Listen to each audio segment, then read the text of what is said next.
Летом 1918-го Россия уже вовсю полыхала в огне гражданской войны. Но, знаете, это были скорее отдельные очаги, локальные стычки. А вот всего за несколько месяцев ситуация изменилась кардинально. Разрозненные восстания вдруг слились в один огромный сплошной фронт, который превратил страну в настоящее огненное кольцо. Как же так вышло? Давайте разберемся, как всего несколько ключевых событий того года предопределили исход всей войны. А все началось, как это ни странно, с обычной драки на вокзале. Казалось бы, ну что такого, обычная бытовая стычка. Но именно это, на первый взгляд, мелочь, стала той самой искрой, которая угодила в давно заложенную пороховую бочку. И вот наша история как раз о том, как эта единственная искра разожгла такое пламя, которое с невероятной скоростью охватило гигантскую территорию от Поволжья и до самого Дальнего Востока, превратив локальные конфликты в тотальную войну на уничтожение. Итак, что нас ждет? Сначала мы отправимся в заснеженную Сибирь, чтобы понять, где и как вспыхнул тот самый мятеж. Потом посмотрим, как он породил целую волну антибольшевистских движений, ну а затем погрузимся в безжалостную спираль террора, где уже не было правых и виноватых. Главным катализатором всех этих событий стала, как ни странно, сила, которой в России вообще-то и быть не должно было — Чехословацкий корпус. Так кто же это такие и как, черт возьми, они оказались в самом центре русской смуты? Смотрите, это были не какие-то наемники. Это были бывшие солдаты австро-венгерской армии, которые попали в русский плен, а потом решили воевать на стороне Антанты за независимость своей родины, Чехословакии. И вот когда Россия вышла из Первой мировой, они просто хотели одного — вернуться домой. Но вот незадача, их путь лежал через всю Россию, и он оказался смертельно опасным. Вы просто вдумайтесь в эту цифру. 45 тысяч отлично вооруженных, дисциплинированных, прошедших войну солдат. Это же целая армия. И вот эта армия растянулась в эшелонах по всей Транссибирской магистрали. Они не были ни врагами, ни союзниками новой большевистской власти. Они были сами по себе. И вот это-то и была та самая пороховая бочка, которая просто ждала своей искры. И в мае 1918 года она взорвалась. Большевики, конечно, опасались такой неконтролируемой силы у себя в тылу и решили разоружить легионеров. Ну, это и стало последней каплей. События развивались просто молниеносно. Вот та самая случайная драка в Челябинске. Потом арест их представителей. И все, терпение лопнуло. Звучит приказ пробиваться с боем. Легионеры ведь прекрасно понимали, что разоружение — это верный путь к выдаче их заклятым врагам, австрийцам и немцам. Так что они решили действовать. Эффект был, как от цепной реакции. Буквально за несколько недель власть большевиков на огромной территории от Волги до Тихого океана просто рухнула. Чехи, которые, напомню, просто хотели домой, внезапно для самих себя стали главной антибольшевистской силой в стране. И вот в этом вакууме власти, который образовался после мятежа, как грибы после дождя, начали появляться новые правительства. И одно из них, в Самаре, предложило стране совершенно другой, третий путь. Да, в Самаре появился Комуч. Это был комитет членов того самого учредительного собрания, которое большевики разогнали в начале года.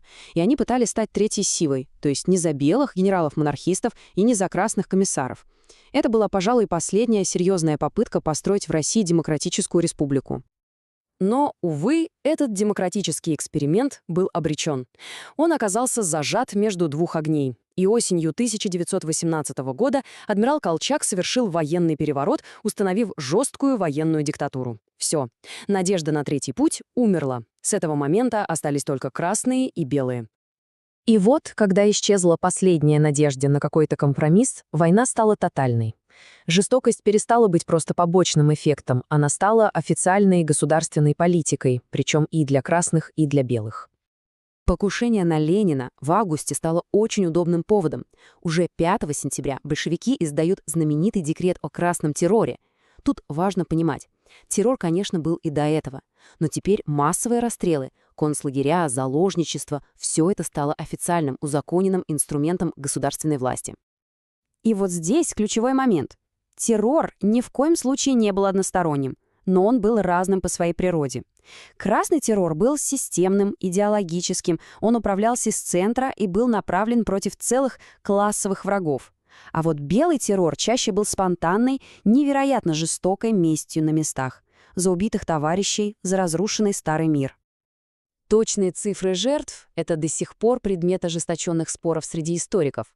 Но порядок их ясен. Это сотни тысяч, а возможно и миллионы жизней. Страна просто погрузилась в кровавый хаос, где человеческая жизнь не стоила абсолютно ничего. Но это еще не все.